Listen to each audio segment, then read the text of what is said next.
Hello mga brothers! Welcome back to my YouTube channel. So for today's video mga brother, mag-unboxing na naman tayo. So umorder tayo mga brother ng solar light kasi nga mga brother sa panahon ngayon dahil nga tumataas sa mga bilihin, epekto ng pagtaas ng gasolina, so pati kuryente mga brother apektado. So ngayon mga brother, umorder ulit tayo ng solar kasi nga every night mayroon tayong binubuksan na ilaw sa loob ng ating bahay. So para makatipid tayo ng kuryente, bumili ako ng solar light para ito yung gagamitan nating padamagan. So ngayon mga brother, samahan nyo ako mag-unboxing tayo. So mga brother, ito yung ating in-order na solar lights. Yan. So ang binili natin mga brother ay buy one take one. So gagamitin natin sa loob ng ating bahay yung isa, tapos yung isa naman dun sa ating terrace. So ito yung binili natin mga brother. Yan, solar lights. So maganda dito mga brother, yung last time kasi yung binili ko, yung kanyang pinaka ilaw, ganito mga brother, pakita ko sa last time kasi yung binili natin, ganito yung itsura niya, tapos yung likod dito nakalagay yung pinaka panel board. So ngayon mga brother, nagtry tayo ng ibang model. So ang binili natin yung separate yung kanyang panel board. Yan, so pwede natin ilipat-lipat. Yan, so ito yung panel board, then ito yung kanyang solar light. So yun mga brother, nagustuhan natin kasi ganito yung design, kasi marami tayong nakakita ngayon sa mga online. Ito yung mga nakikita ko ng mga ginagamit sa mga street light. So susubukan natin kung gaano kalakas yung ating ilaw. Ang binili ko mga brother ay yung pinakamataas na wattage.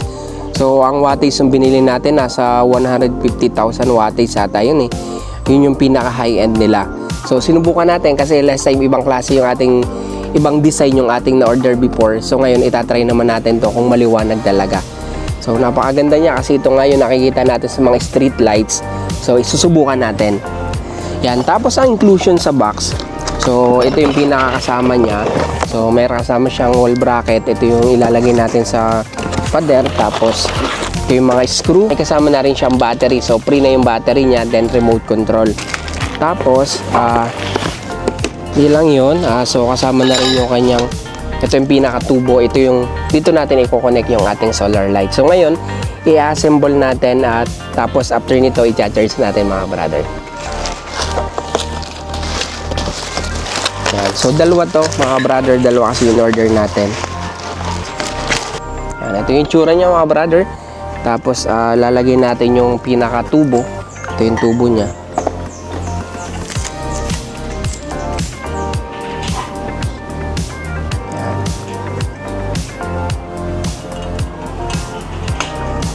Mga brother, simulan natin. So, ngayon nakakabit natin yung pinaka-tubo. Shoot natin dito yung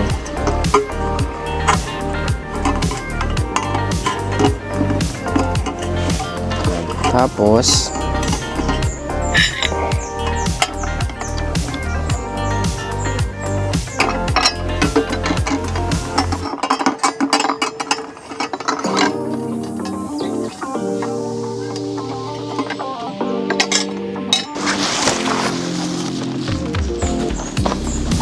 yan. Tapos sa kanyang panel board mga brother, may kasama dito. Ito yung kasama niya.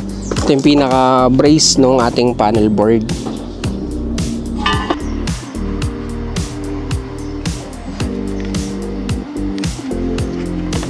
Yan. So mga brother, nakakabit na natin yung pinaka panel board. Then ito naman yung kakabit natin.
So yun mga brother, susubukan natin yung ating solar na pinakabit. Ito mga brother, so pag walang ilaw, ganito siya kadilim mga brother dito sa ating labas ng bahay. Ito yung terrace natin.